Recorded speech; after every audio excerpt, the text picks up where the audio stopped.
Selon des informations provenant des États-Unis, un troisième navire serait en cours d'arraisonnement et contrairement aux deux pétroliers précédemment saisis, celui-ci arrivait au Venezuela et n'en partait pas.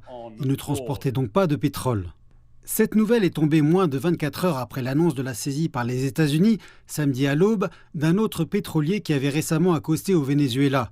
On estime que ce pétrolier, battant pavillon panaméen, aurait environ 1,8 million de barils de pétrole à son bord. Le navire n'était pas sanctionné, mais le pétrole à son bord l'était.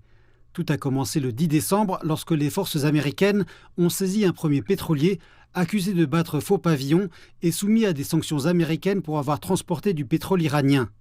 Celui-ci navigue actuellement vers les États-Unis où son pétrole sera déchargé et conservé par les États-Unis. Ces actions ont été dénoncées à plusieurs reprises ici par le gouvernement vénézuélien qui accuse les États-Unis de vol. Dans un message publié dimanche sur les réseaux sociaux, le président Nicolás Maduro a déclaré qu'il dénonçait une campagne d'agression allant du terrorisme psychologique à la piraterie. M. Maduro demande la tenue d'une réunion d'urgence du Conseil de sécurité de l'ONU pour discuter de cette question.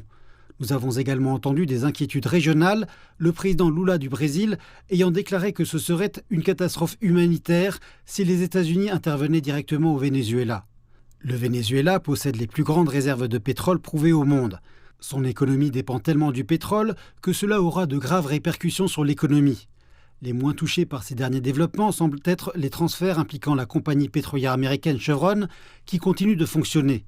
En vertu d'une exception aux sanctions américaines, Chevron paie le gouvernement vénézuélien en pétrole.